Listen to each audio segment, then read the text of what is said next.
शिफा ज़मीन के ऊपर बेशक खुदा ने इंसान के जिस्म के अंदर ही मेडिसिन्स बनाई हुई हैं।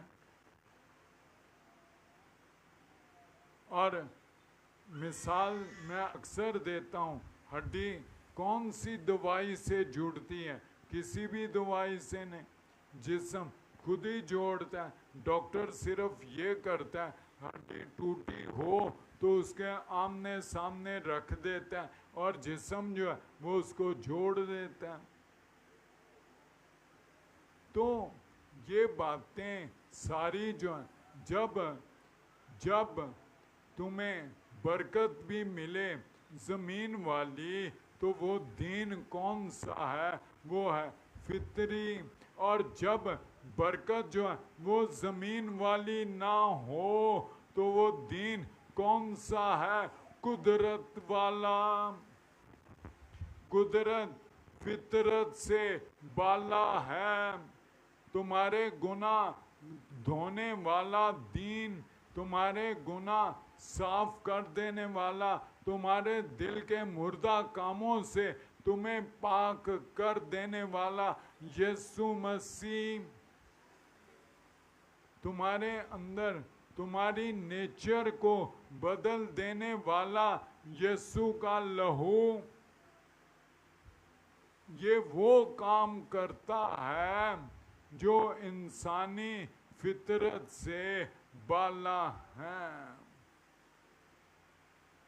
अपने अजर जमीन वाले ना ढूंढो,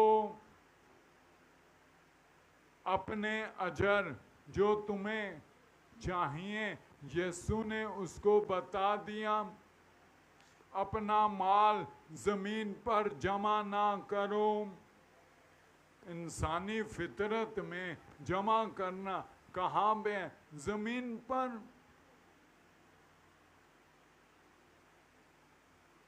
यीशु ने कहा कहाँ जमा करो?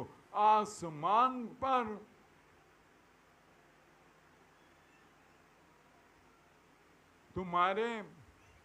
तुम्हारी बरकतें, वो बरकतें वो जमीन की नहीं, तुम्हारी बरकतें आलमे बाला की हैं। यीशु मसीह ने 7 कलीसियाओं को खत लिखे और उन खतूत में कलीसिया की बरकतें लिखी। क्या मुकाशवा की किताब में आपने जो है वो बरकतें पढ़ी हुई हैं जो गालिब आने वालों के लिए लिखी गई हैं? किस किस ने उसको पढ़ा हुआ है? हाँ, चलें मैं बोलता जाता हूँ। लिखा हुआ है, जो गालिब आए मैं उसे अपने साथ तख्त पर बैठाऊंगा। फिर लिखा हुआ है, जो गालिब आए मैं उसे सफ़ेद पत्थर दूंगा और उस पर उसका नया नाम लिखा होगा जिसे पाने वाले के सिवा और कोई ना जानेगा।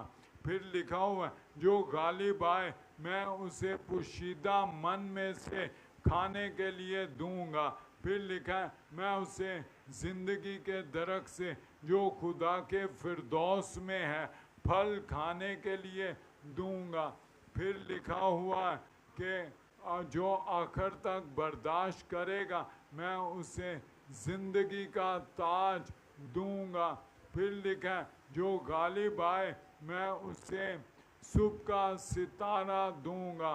फिर लिखा है, वो लोहे के आसा से कौमों के ऊपर हुकूमत करेगा। फिर लिखा हुआ, मैं उसे खुदा के घर में एक सतून बना दूंगा और उस पर खुदा का नया नाम लिखा हुआ होगा और वो फिर कभी खुदा के घर से बाहर ना आएगा। फिर लिखा हुआ है कि मैं खुदा और उसके फरिश्तों के सामने उसका नाम लूँगा। फिर लिखा कि मैं वो सफ़ेद जामे पहने मसीह के साथ रहेंगे और उसके साथ सैर करेंगे। इन बरकतों में जमीन वाली कौन सी है? इन बरकतों में कौन सी बरकत है जो जमीन वाली है? मसीह में जो मुर्दे जिंदा होते हैं वो कभी ना मरने के लिए। नए अहद में हमारे दीन में जो मुर्दे जिंदा होंगे, जो मसीह जिंदा करेगा, वो कभी ना मरने के लिए। और जो कुछ भी गिनूंगा, अगर रोटी की बात होगी आलमे बाला की, पानी की बात होगी जिंदगी के पानी की, बल्कि जिंदगी के पानी की नदियां उसके अंदर से जारी हो जाएंगी। रास्तबाजी की बात होगी तो वो आसमान की बादशाही की। जो भी गिनूंगा इस दीन में वो कहाँ का, दुनिया का नहीं। और जो मैंने पढ़ा वो चीज़ें जो ना आंखों ने देखी, ना कानों ने सुनी, ना आदमी के दिल में आई, यानी आलमे बाला की वो खुदा ने अपने मोहब्बत रखने वालों के लिए तैयार कर दी, और हम पर उसने उन्हें अपने रूह के वसीले से जाहिर किया। तुम्हारा सब कुछ आसमान पर, तुम्हारा शहर आसमान पर, तुम्हारा खैमा आसमान पर, तुम्हारा यरूशलेम आसमान पर। जमीन पर तो कुछ भी गिना ही नहीं गया।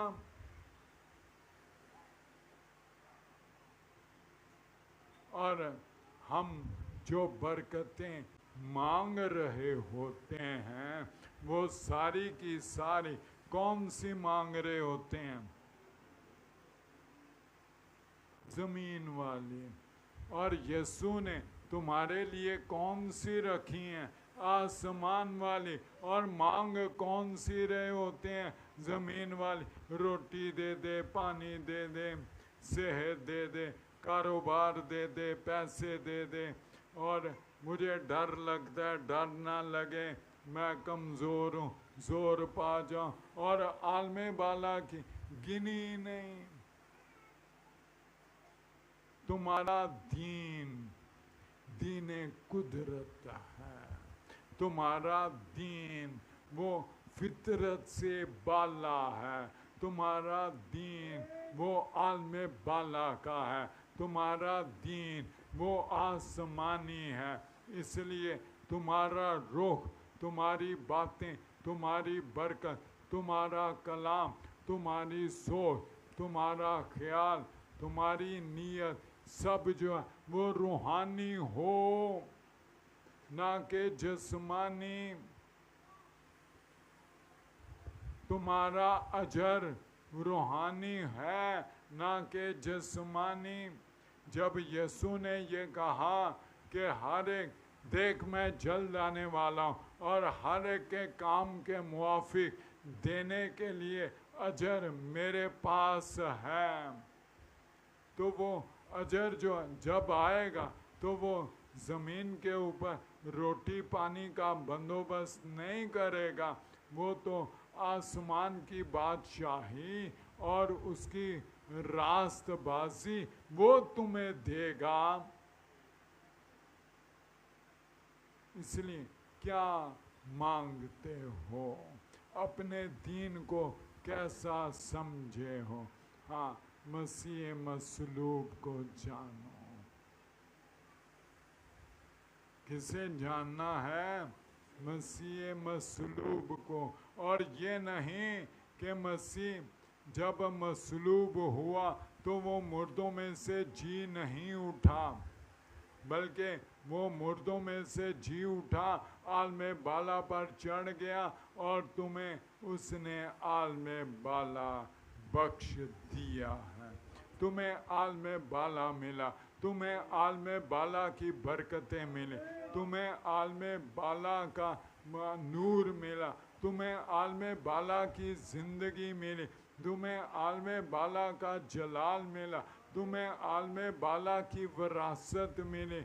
आओ अपना ध्यान इस तरफ लगाओ, ना कि दुनिया की तरफ। और अगर दुनिया की तरफ करोगे, लोग मुझसे सवाल करते हैं कभी कभी कि हमने तो बड़ी मेहनतें, बड़ी बातें, बड़ी दुआएं की हैं और दुनिया की चीज़ें, वो कहते हैं वो तो हासिल नहीं हुई। यीशु दुनिया की चीज़ें देने के लिए नहीं आया, यीशु आलमे बाला की चीज़ें देने के लिए आए। दुनिया की तो उसने फितरत के साथ जोड़ दी, मेहनत के साथ जोड़ दी, कानून के साथ जोड़ दी, और फिर आलमे बाला की चीज़ें उसने दी। और आलमे बाला वालों को, सुने, आलमे बाला वालों को उसने जो है वो ज़मीन की बरकतें भी दे दी। लेकिन पहले आसमान की बादशाही और उसकी रास्तबाजी की तलाश करो। क्या लिखा? पहले पहले पहले आसमान की बादशाही और उसकी रास्तबाजी की तलाश करो, तो ये सब चीज़ें भी तुमको मिल जाएंगी। तो दीने कुदरत, उसमें दोनों बरकतें मिल जाती हैं। मगर अगर हम सिर्फ जो है वो ज़मीन की मांगते रहेंगे तो फिर कुछ हासिल नहीं है। आओ मसीह मसलूब को जानो, जिसने आलमे बाला बख्श दिया, जिसने गुनाह माफ़ कर दिए, जिसने पाक और साफ कर दिया, जिसने जामे धो दिए, जिसने रासबाजी बख्श दी, जिसके वसीले से आसमान पर तख्त के सामने है और तख्त के सामने उसकी प्रस्तिश करते हैं। आओ हम अपने अजर को समझें, अपने अजर को जानें, अपने दीन की पहचान करें, अपने सरों को झुकाएं, अपनी आंखें बंद करें। हालेलुया।